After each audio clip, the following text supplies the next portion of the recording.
வணக்கம். 7ஆம் வகுப்பு பழைய புத்தகம் first term book back exercise TNPSC சிலபஸில் எந்த பக்கத்தில் எது இருக்குன்னு பார்த்துடலாம். முக்கியமான கொஸ்டின் ஆன்சரையும் அப்படி என்னன்னு பார்த்துடலாம். கோடிட்ட இடம் திருவி கல்யாண சுந்தரனார் பிறந்த ஊர் துல்லம். திருவிகா இயற்றிய பொதுமை வேட்டல் என்னும் நூலில் உள்ள பாக்களின் எண்ணிக்கை 430. வன்மையை உயிரில் வைத்த இந்த அடியில் வன்மை என்னும் சொல் தரும் பொருள் கொடைத்தன்மை. குறள் வெண்பாக்களால் ஆன நூல் திருக்குறள். திருக்குறளில் 133 அதிகாரங்கள் உள்ளன. உலகம் ஏற்கும் கருத்துக்களை கொண்டுள்ளதனால் திருக்குறள் உலகப் பொதுமறை என வழங்கப்படுகிறது. உடலை நீர் தூய்மை செய்யும் உள்ள தூய்மையை வெளிப்படுத்துவது வாய்மை. வாய்மை எனப்படுவது யாதெனில் மற்றவர்களுக்கு தீங்கு தராத சொற்களை பேசுதல். பிரித்து எழுதுக. இதெல்லாம் அழகு 1ல் தான் வரும். நம்ம இப்போ பார்த்துட்டு இருக்கிறது எல்லாமே. யாதெனின் யாது கூட்டல் எனின், பொய்யாதொழுகின் பொய்யாது கூட்டல் ஒழுகின், புறந்தூய்மை புறம் கூட்டல் தூய்மை. சேர்த்து எழுது. தன் கூட்டல் நெஞ்சு தன் நெஞ்சு, புகழ் கூட்டல் இல்லை புகழ் இல்லை. உலகில் மிக பழமையான நிலப்பகுதி குமரிக்கண்டம். தமிழில் இடுகுறி பெயர்கள் மிகவும் குறைவு. எல்லா மொழிகளும் எழுத்துக்கும் சொல்லுக்கும் இலக்கணம் கூறும். புலவர்கள் செய்யுளுக்கு சிறப்பு சேர்க்க உவமை உருவகம் பயன்படுத்தி அழகு சேர்த்தனர். சரியான விடை. உலக மொழிகளில் சிறந்து விளங்குவது தமிழ் மொழி. அம்மை அப்பன் என்னும் சொல் வழங்கும் நாடு நாஞ்சில் நாடு. வாழ்வியலுக்கு இலக்கணம் கூறும் மொழி தமிழ் மொழி. ஆயுதம் சார்பெழுத்து வகையை சார்ந்தது. சார்பெழுத்துக்கள் 10 வகைப்படும். முதலெழுத்துக்களின் எண்ணிக்கை 30. உயிரெழுத்துக்கள் 12, மெய்யெழுத்துக்கள் 18 ஆகிய 30 எழுத்துக்களும் தான் முதல் எழுத்துக்கள். உங்களுக்கு தெரியும். தமிழ் எண்கள் கொடுத்துருக்காங்க. 1 2 3க்கு தமிழில் அந்த எழுத்தை எப்படி எழுதுறதுன்னு இது ஒரு தடவை நல்லா மனப்பாடம் பண்ணிக்கோங்க. அகர வரிசை கொடுத்துருக்காங்க பாருங்க. இது ஆகியதான் மாற்றி மாற்றி கொடுத்து எழுத சொல்லியிருக்காங்க. இதெல்லாம் நீங்கள் எதிர்பார்க்காதீங்க வரும்ன்ட்டு. அடுத்த ஒரு எக்ஸசைஸ் இருக்குது பாருங்க. முதல் எழுத்துக்களை கொண்டு அகர வரிசையில் அமைக்க. இது ரொம்ப சுலபமாக தான் இருக்குது. ஆகி வரிசை தான். அண்ணன், ஆடு, இல்லம், அடுத்தது ஈசல், இது மாதிரி இருக்குது. இது நீங்கள் கமெண்ட்டில் சொல்லுங்கள். உயிரெழுத்தில் தொடங்காத சொற்களை வட்டமிட்டு காட்டுக. அம்மா உயிரெழுத்து, கண்ணன் உயிரெழுத்தில் தொடங்கலாம். அப்போ இதை வட்டம் போட்டுக்கணும். எல்லை ஏ உயிரெழுத்து, ஏன் உயிரெழுத்து, ஆசை உயிரெழுத்து, சட்டை இதை வட்டம் போட்டுக்கலாம். இன்பம் உயிரெழுத்து, குடம் உயிரெழுத்து இல்லை. அப்போ இது வட்டம் போடணும். பக்கம் 19ல் பனை மரத்தை பற்றிய ஒரு பேராகிராஃப் கொடுத்துருக்காங்க. அதில் ஒரு சில கொஸ்டின் நான் வெறும் கொஸ்டினுக்கு ஆன்சர் மட்டும் சொல்கிறேன். அது ஞாபகத்தில் வச்சுக்கோங்க. தமிழகத்தின் சிறப்பு மரம் ஆலமரம். ஏன்னா தமிழகத்தின் சிறப்பு மரம் பனை மரம். இதை நல்லா ஞாபகத்தில் வச்சுக்கோங்க. மனித உடலுக்கு நன்மை தரும் பொருள்களை பனைமரங்கள் தருகின்றன. உண்மை. பனைமரங்கள் மண்ணரிப்பை தடுக்கும். உண்மை. பனைமரங்கள் உங்கள் வீட்டுக்கு அருகில் வளர்ந்தால் அவை கட்டடத்தை பாதிக்கும். பொய். கட்டடத்தை பாதிக்காது. பனைமரங்கள் மிகுதியான நீரை உறிஞ்சி நிலத்தடி நீர் மட்டத்தை குறைத்துவிடும். பொய். பனைமரத்தினால் நிறைய ஏராளமான நன்மைகள் இருக்கிறதுனால தான் பனைமரம் தமிழகத்தின் சிறப்பு மரம்னு சொல்லியிருக்காங்க. ஒரு தடவை நீங்கள் அந்த பேராகிராஃபை படிச்சுக்கோங்க. அகரவரிசை சிலபஸில் அழகு 2ல் இருக்குது. இப்போ இந்த அகரவரிசை எப்படி எழுதுறதுன்னு பாருங்கள். உங்களுக்கு கண்டிப்பாக காங்காச்சா தெரிஞ்சிருக்கணும். கண்டிப்பாக தெரியலனா முதல்ல அதை படிச்சுக்கோங்க. கண்டிப்பாக இந்த கேள்வி இல்லாமல் இருக்கவே இருக்காது. கடினமானதாக இருக்கும். இவ்வளோ ஈஸியாக இருக்காது. இப்போ இதில் சாவரிசை கொடுத்துருக்காங்க.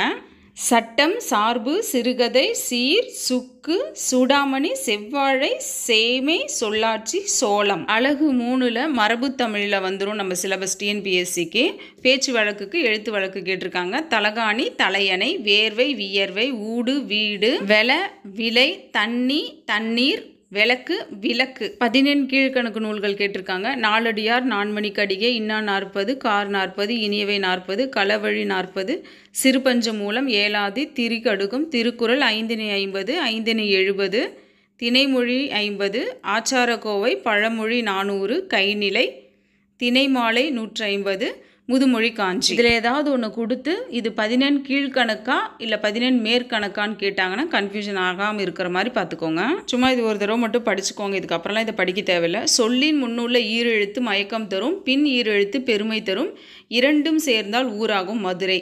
சொல்லின் முன்பகுதி வீடு கட்ட உதவும், பின்பகுதி ஆடை நெய்ய உதவும், இரண்டையும் சேர்த்தால் ஊர் பெயர் காணலாம். செங்கல்பட்டு.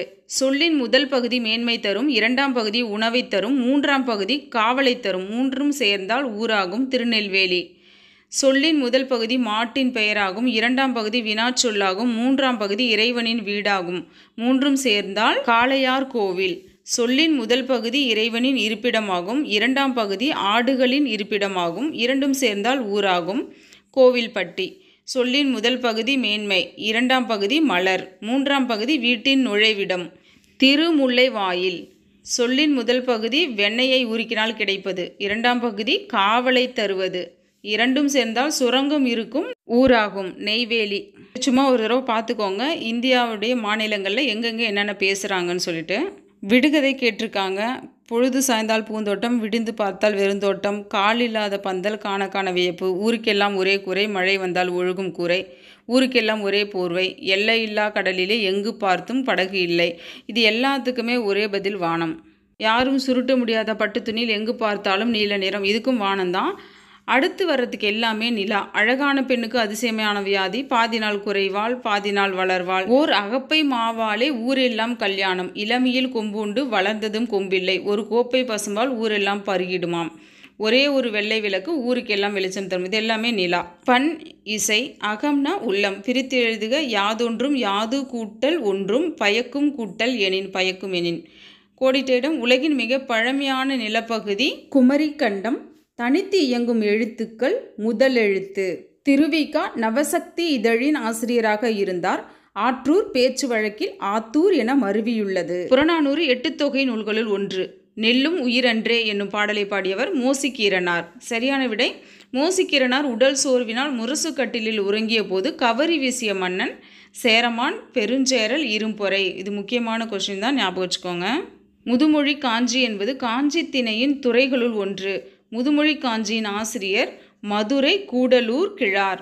இளமையை காட்டிலும் நோயற்ற வாழ்வே சிறந்தது. முதுமொழி காஞ்சி அறவுரை கோவை என வழங்கப்பெறும். கற்றலை விடவும் சிறந்தது ஒழுக்கமுடைமை. பிரித்து எழுதுக. மக்கட்கெல்லாம் மக்கள் கூட்டல் எல்லாம், பிணியின்மை பிணி கூட்டல் இன்மை, குலனுடைமை குலன் கூட்டல் உடைமை. உவே சாமிநாதரின் ஆசிரியர் பெயர் மீனாட்சி சுந்தரனார். நோய்க்கு மருந்து இலக்கியம் என்பார் மீனாட்சி சுந்தரனார். மீனாட்சி சுந்தரனார் தலபுராணம் பாடுவதில் வல்லவர். இது எல்லாமே முக்கியமானது தான், மறக்காம ஞாபகம் வச்சுக்கோங்க. உயிர்மெய் எழுத்துக்கள் டேஷ் வகையில் அடங்கும். விடை சார்பெழுத்து. அன்பு, அடக்கம், எஃகு இச்சொற்களில் உள்ள சார்பெழுத்துக்களை வட்டமிடுக. உயிரெழுத்துக்களையும் மெய்யெழுத்துக்களையும் விட்டுட்டு உயிர்மெய் எழுத்துக்களை வட்டம் போடுறோம், அது சார்பெழுத்துக்கள். ஆ உயிரெழுத்து, இன் மெய் எழுத்து விட்டுட்டு பூ தான் உயிர்மெய் எழுத்து, அது சார்பு எழுத்து, அதனால் அதை வட்டம் போட்டுக்கிறோம். அடக்கம்ல ஆ உயிரெழுத்து, இக்கு மெய்யெழுத்து, இம்மு மெய்யெழுத்து, அது மூணுத்தையும் விட்டுட்டு டாவும் காவும் சார்பு எழுத்து. அதே போல் எஃகுல ஏ உயிரெழுத்து, இக்கு ஆயுத எழுத்து, அதுவும் சார்பு எழுத்து தான். கு உயிர்மெய் எழுத்து, அதுவும் சார்பு எழுத்து தான். விடுபட்ட எழுத்துக்கள் எழுதி சொல்லியிருக்காங்க. இது 7ஆம் வகுப்பு தரம், நமக்கானது கிடையாது. இதெல்லாம் கண்டிப்பாக உங்களுக்கு தெரிஞ்சிருக்கணும். இக்கு கூட்டல் ஊ தான் கு, இப்பு கூட்டல் ஏ பே, கூட்டல் ஏ மே, இதெல்லாம் உங்களுக்கு தெரிஞ்சிருக்கும். பார்த்துக்கோங்க ஒரு தடவை. பேராகிராஃப் கொடுத்து அதில் ஒரு 2-3 கொஸ்டின் கேட்டிருக்காங்க. எதுக்கும் ஒரு தடவை இதை பார்த்துக்கலாம். நாற்றிசை நாற்படை தொகை சொற்களை விரித்து எழுதுக. 4 திசை என்னன்னு உங்களுக்கு தெரியும் இல்லையா?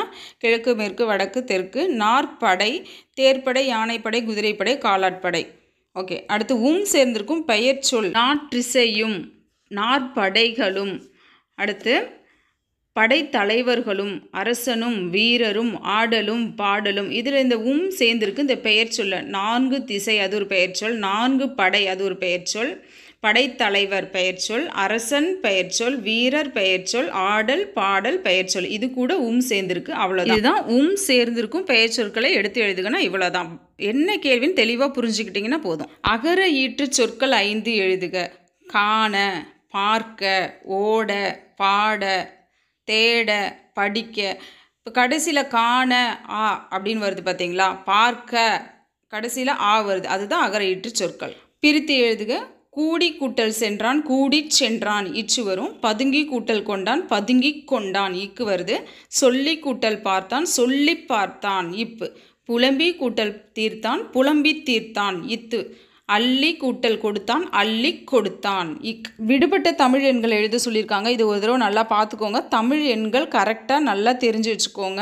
அகர வரிசை எழுத சொல்லியிருக்காங்க. இதில் கா வரிசையில் கொடுத்துருக்காங்க. கக்கா, கிக்கி, குக்கு, கெகே, கை இருக்கு இல்லையா? அதில் கொடுத்துருக்காங்க. நமக்கு இப்படி கரெக்டாக ஆர்டரெல்லாம் வரவே வராது. 7ஆம் வகுப்பு புத்தகம்ன்றதுனால எளிமையாக இருக்குது.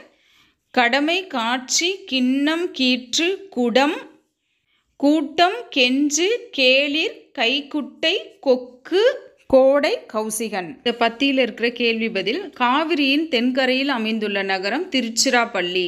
ஆம். மலைக்கோட்டையில் உள்ள சிற்பங்கள் பாண்டியர் காலத்தவை. இல்லை. பல்லவர்கள் காலத்தினுடைய சிற்பங்கள் மலைக்கோட்டையில் இருக்கிறது. பல்லவர்களின் தலைநகரம் உறையூர். இல்லை. பண்டை தமிழரின் நீர் மேலாண்மைக்கு சான்று கல்லணை. ஆம். தமிழின் முதல் சிறுகதை எழுத்தாளர் வ.வே. சுப்பிரமணியம். இதெல்லாம் நோட் பண்ணிக்கோங்க, முக்கியமானது. 6ஆம் வகுப்பு 7ஆம் வகுப்பு புக் பேக்கில் நிறைய உங்களுக்கு அடிக்கடி படிக்கிற மாதிரி இருக்காது. ஒரு தடவை படிச்சிங்கன்னா போதும், ஆனால் கண்டிப்பாக ஒரு தடவை படித்து தெரிஞ்சுக்கணும்.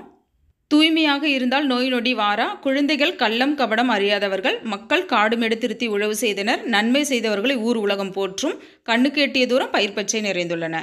மோசிக்கிரனார் பாடிய பாடல்கள் இடம்பெற்ற நூல் புறநானூறு. சோழர்க்குரிய மாலை ஆத்திப்பூ. உயிர்மை எழுத்துக்களின் எண்ணிக்கை 216. இந்த கோடிட்டிடம் முதுமொழி காஞ்சியிலிருந்து வந்திருக்கு. நலனுடைமையின் சிறந்தன்று.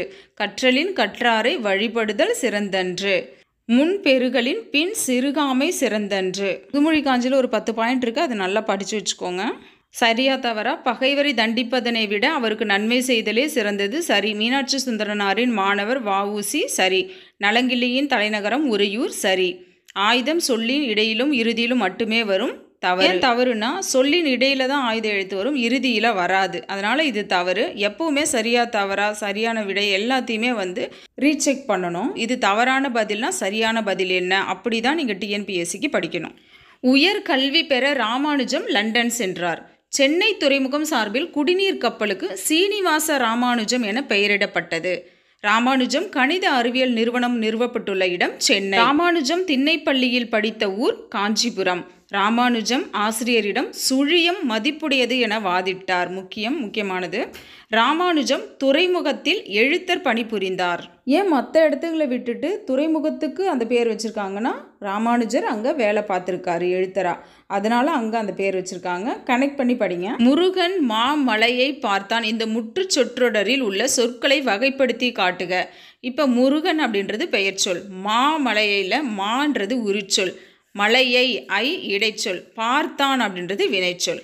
அடுத்து பார்த்திபனும் பாரதியும் பள்ளியை அடைந்தனர். இந்த முற்றுச்சொடரில் சொற்களை வகைப்படுத்து. பார்த்திபன் பாரதி பள்ளி பெயர்ச்சொல். வருது இல்லையா, பாரதியும் பார்த்திபனும் வருது இல்லையா, அது இடைச்சொல். அடைந்தனர் வினைச்சொல். இது கொஞ்சம் ட்ரிக்கியாக இருக்கு இல்லையா, இதெல்லாம் கொஞ்சம் நல்லா படிச்சுக்கோங்க, தெரிஞ்சுக்கோங்க, புரிஞ்சிட்டு படிங்க. இன்னொரு தடவை கூட வீடியோ பாருங்கள். நம்ம தமிழ் படி சேனலில் நிறைய இலக்கண வகுப்புகள் இருக்குது. இனியும் வரப்போகுது பதிவுகள். நீங்கள் இலக்கணத்தை நல்லா புரிஞ்சிக்கணும், எளிமையாக என்றைக்குமே மறக்கக்கூடாதுன்னா தமிழ் படி சேனலை சப்ஸ்கிரைப் பண்ணிக்கிட்டீங்களான்னு பார்த்துக்கோங்க. பெயர்ச்சொல் வேலன், வினைச்சொல் வந்தான், இடைச்சொல் 5ம் 6ம், உரிச்சொல் மாவீரன். அந்த இடைச்சொல்ல 5ம் வருது இல்லையா, 6ம் அதுதான் இடைச்சொல். தமிழ் எண்ணுக்குரிய பெயர்களை ஒரு தடவை பார்த்துக்கோங்க. இந்த கதையை ஒரு தடவை படிச்சுக்கோங்க. விவேகானந்தர் பற்றி கொடுத்துருக்காங்க. இங்கே வினை சொற்களையும் பெயர் சொற்களையும் கரெக்டாக எழுத சொல்லியிருக்காங்க. வானம் கருத்தது, காற்று வீசியது, மின்னல் மின்னியது, வெள்ளம் பெருகியது, ஏரி நிரம்பியது, வயல் விளைந்தது, இடி இடித்தது, மழை பெய்தது, வளம் கொழித்தது, ஊர் செழித்தது. இதை இதுக்கு மேலே படிக்கவே வேண்டாம். இந்த பத்தியில் இருக்கிற பிறமொழி சொல்லுக்கு இணையான தமிழ் சொல் ராஜாங்கத்தின் அரசாங்கம், தேசிய, மிருகங்கள் விலங்குகள், சகல அனைத்தும், ஜனங்களும் மக்களும், ஜீவித்து வசித்து. இவ்வளோதான் அதில் இருக்குது. காளமேக புலவர் திருவரங்க கோவிலில் பணிபுரிந்தார். ராமானுஜத்தின் கட்டுரைகள் பெர்னௌலிஸ் எண்கள் தலைப்பில் வெளியானது. முக்கியமானது, ஞாபகத்தில் வச்சுக்கோங்க. தனிப்பாடல் திரட்டு என்னும் நூலை தொகுத்தவர் சந்திரசேகர கவிராச பண்டிதர். லண்டனில் உள்ள ட்ரினிட்டி கல்லூரியில் ராமானுஜம் ஆராய்ச்சி மாணவராக சேர்ந்தார். மாநகர் என்பது உரிச்சொல். கிழவிக்கு மருதுபாண்டி அளித்த ஊர் பழஞ்சோற்று குருநாத நேந்தல். 7ஆம் வகுப்பு ஃபர்ஸ்ட் டேர்ம் முடிஞ்சிருச்சு. செகண்ட் டேர்ம் இதுக்கப்புறம் போடுவேன். 6th ஸ்டாண்டர்ட் ஃபுல் புக்கு போட்டிருக்கேன். அதை பார்க்காதவங்க பாருங்கள், லிங்க் தரேன், சப்ஸ்கிரைப் பண்ணிக்கோங்க. லைக் பண்ணிங்கன்னா உபயோகமாக இருக்குன்றது எனக்கு புரியும். இலக்கண பாடமோ வேற என்ன பதிவு வேணும்னு எனக்கு கமெண்ட்டில் சொல்லுங்கள். நன்றி, வாழ்த்துக்கள்.